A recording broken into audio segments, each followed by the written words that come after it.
When Andrea Leon found out that she was pregnant in 2014, she was over the moon. But when she went for her 12th week, she was given the heartbreaking news that she had miscarried. 6 years later, she's lost 7 more babies, which has left her with depression and PTSD. She and her husband have spent £19,210 on IVF, but their dream still hasn't come true and they're still hopeful of becoming parents one day.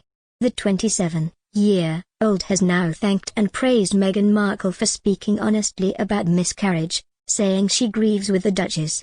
Meghan wrote an emotional and honest piece for the New York Times, in which she revealed she lost her second child in July. She recalls the moment she dropped to the floor while holding Archie, and says she watched her husband Harry's heart break as they sat in hospital coming to terms with what had happened. Andrea, a neurotechnician from Maryland, US, said, "This morning, I was scrolling through my phone and came across Meghan Markle's story revealing her heartbreaking news about a miscarriage she had experienced. I grieve with her and share my deepest condolences for the loss of her second child. The trauma and aching for her loss can be felt as I read her story. I applaud her strength on opening up about their subject of miscarriage and sharing their heavy feelings about their experience. I also love how she shared both her and her husband's heavy-hearted feelings. This trial impacts both parents so differently, as well as mutually." Andrea and her husband, Irving, 30, spent an agonizing 2 years trying to conceive again while dealing with unsympathetic comments from those in the medical world. She revealed how her fertility journey has affected her mentally and physically, saying it has been tough on their relationship. Andrea said, "It has for sure taken a toll on my marriage. We have gone through couples therapy, which I highly encourage for couples going through this. Mentally, I struggle with PTSD and depression. I have done TMS treatments and therapy to help me overcome the trauma. Baby showers, gender reveals and even holidays are difficult to enjoy when it triggers my PTSD and depression. Physically, I had sharp shooting pains most likely from all the surgeries from lost pregnancies." She also shared some gentle tips for Meghan and Prince Harry on how to cope with the painful loss. Andrea said, "My advice for Meghan Markle and her husband Harry, as well as couples around the world, is to prioritize their grieving process.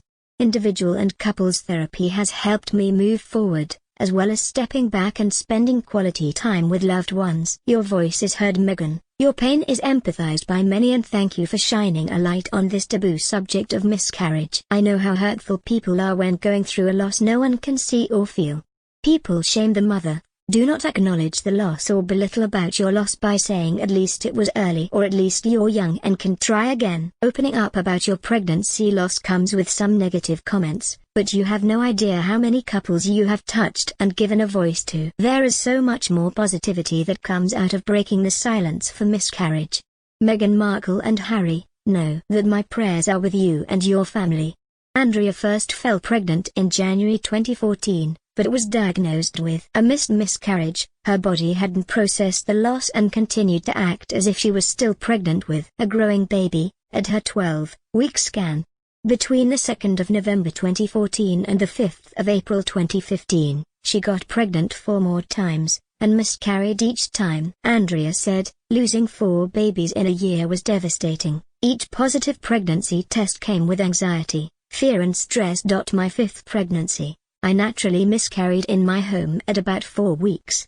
In May 2017, I found out I was pregnant again at about 3 weeks gone. We thought that we were finally in the clear, but at the 12-week appointment, it was confirmed that there was no heartbeat. I went home with my lifeless child inside me and carried it for about a week because it was a holiday week and there wasn't availability for a DC, a medical procedure to remove tissue in the uterus.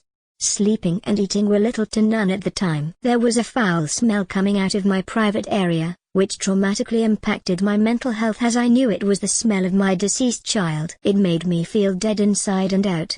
Despite the tragedy of the many miscarriages, Andrea and her husband remain hopeful that they will one day get their baby, and have recently tried IVF, which has cost them £19,210 so far. She added, "We have 8 precious embryos that are frozen and pending transfer, which is the next and final step for IVF in hopes that my body will accept and give us a positive result."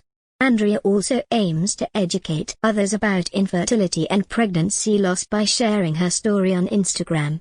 She added, "No one prepares couples or educates them on what to do when it comes to pregnancy loss or infertility, so I like to share resources and personal experience to help others in their journey." Recovery is a daily challenge, but I find that talking about my experiences and helping other women going through this has helped my own trials.